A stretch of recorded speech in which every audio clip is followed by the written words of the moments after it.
Yung rabid supporter mga kababayan ni Maudigs, nag-post po. Pinost yung matagal ng programa ni Maudigs, yung gikan sa China, gikan sa masa para sa masa. Doon mga kababayan, sinasabi sa pag-uusap nila ni Kibs na ang essence niya ng democracy is the right to dissent.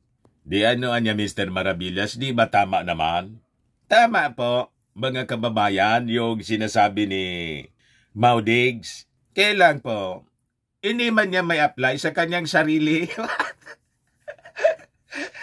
Di ba? Ito, mga kababayan, yung sabi dito sa post, the essence of democracy is the right to dissent. Tapos sabi ni MJ Kiambao Reyes, he has always been consistent in saying this. What? Anong consistent sa mga sinasabi niya? Baka consistent siya sa pagkontra ng kanyang sariling sinabi. Yun siguro. Pag ganon, ang ibig ninyo pong sabihin, maniwala kami na consistency Maudigs sa pagsasalita ng kontra-kontra. Diba? Pag sinabi niyang hindi tatakbo, tatakbo, consistent siya doon. Pati dito sa right to dissent, ang ebidensya po, pinasara niya, tinirakuan niya talaga yung ABS-CBN. Kasi yung ABS-CBN, yung mga balita yun noon, laging kontra sa kanya. Di ba? Yung Rappler.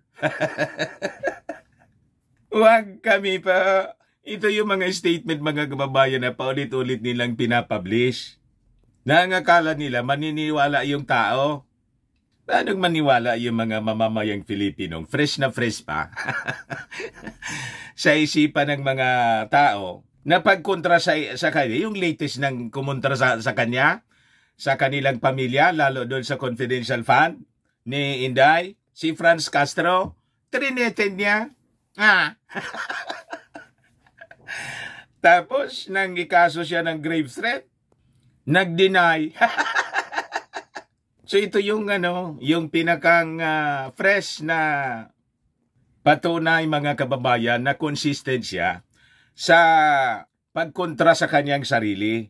Kinokontra niya palagi yung mga una niyang sinabi. Lahat baliktad. Iparinig ko mga kababayan yung video.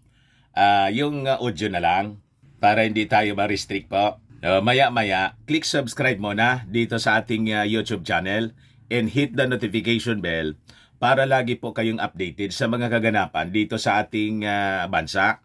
Like and share na rin po ninyo ng ating video. At wag na rin po ninyo mga kababayan na i-skip yung ating mga commercial ads para tuloy-tuloy lang ang pag-unlad ng bagong Pilipinas. Sa mga naghanap ng malinis and spacious fitness gym, punta lang po kayo sa aming Colossal Fitness Gym.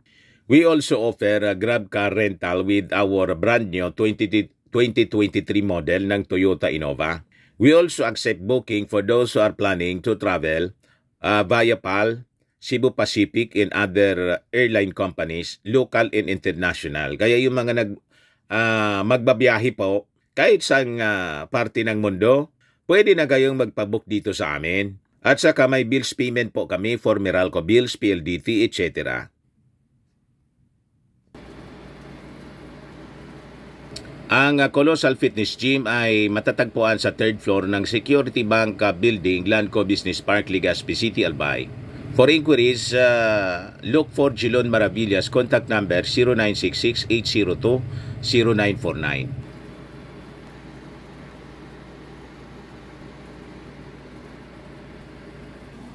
Ayos pa? Ayos na niya Mr. Maravillas. So iparinig ko sa inyo mga kababayan, i-play ko ito na interview ni Kibs. Matagal na to, kaya lang paulit-ulit nila na sinishare para lasunin yung isipan ng mga tao.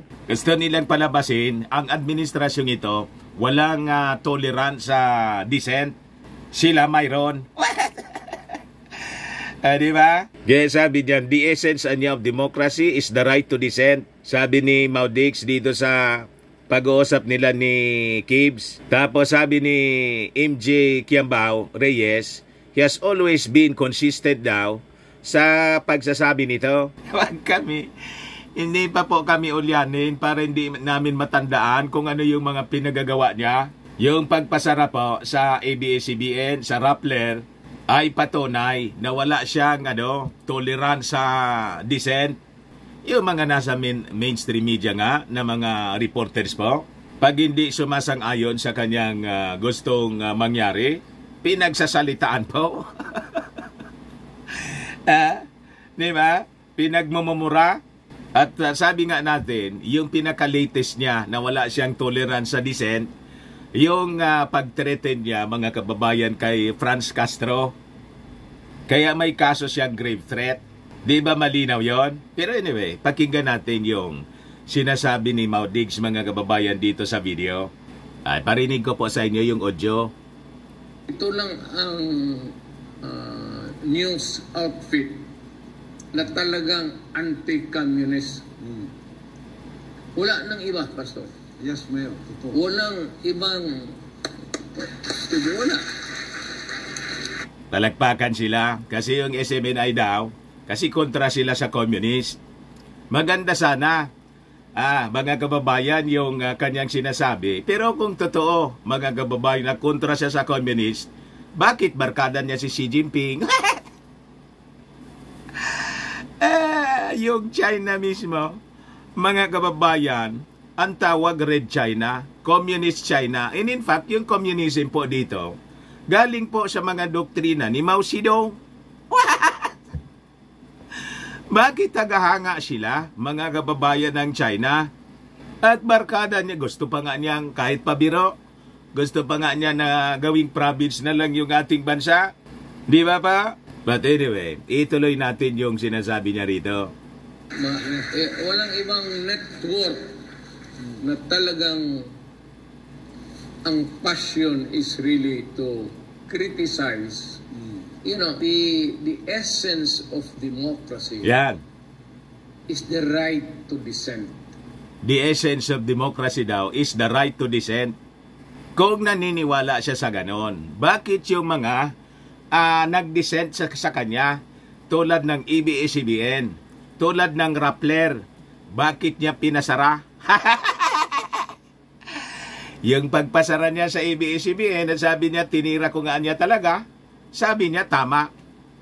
Ngayon, itong hindi pa nga po, nasasara, nagmumuntikan pa lang. Kasi kailangang dumaan sa proseso. Dahil barkada niya yung may-ari, galit siya. Tapos sasabihin niya na ang essence ng democracy is the right to dissent. Maniniwala na sana tayo. Pero bakit niya tinatakot? Bakit niya tinakot si Franz Castro na laging kontra sa kanilang pamilya? Di ba, mga kababayan? Basag agad Mr. Maravillas yung argumento ni Maudix. Basag, backfire mga kababayan sa kanya. Ang daling idibang. But anyway, pakinggan natin yung karugtong. Kung may sabihin ka, then I have the right to agree or disagree with you. Gano'n naman pala? Bakit nagagalit kayo na nag-disagree sa confidential funds yung Congress? Hindi matunawan yung anak ninyo na nagsumbong. Unang-una siya man lang yung nagsabi. Nasabi niya, I leave it to the wisdom of Congress. Ayon, hindi man pala totoo yung sinasabi. Pakipot lang pala. Tulak ng bibig, kabig ng dibdib, sabi nga mga kababayan. Yon ang simula kung bakit silang umatake.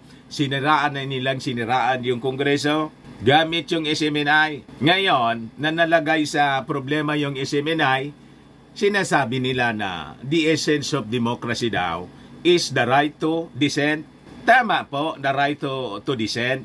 Pero yung manira ka ng kapwa at yung institusyon na mismo, yung sisiraan mo at napatunayan na fake news by admission mismo ng dalawang host ng programa at na found out na ang daming violasyon yung mismong SMNI. Di ba karapat dapat lang na suspindihin?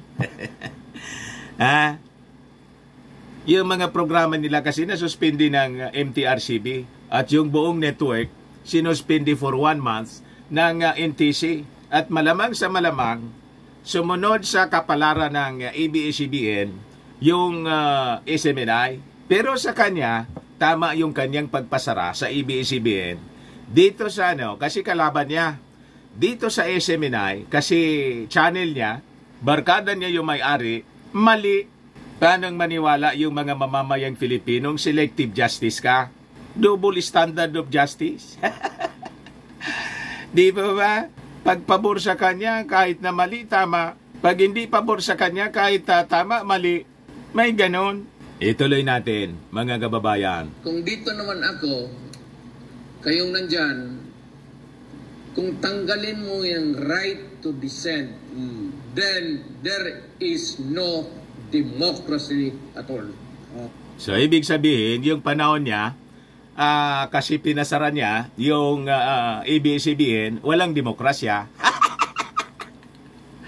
Dalawa, mga kababayan, yung kanyang tinira. ABS-CBN, tapos sa Rappler. Durog na durogan niya, Mr. Maravillas, yung argumento ni Maudig sa'yo. Binabalik man lang natin sa kanya yung kanyang mga argumento. O, di ba? Yung mga argumento niya at posisyon, yun ang dudurog sa kanyang mga sinasabi. Kasi laging kontra-kontra po. Ayan man lang, mga kababayan, baka lang gusto ninyo itong itry.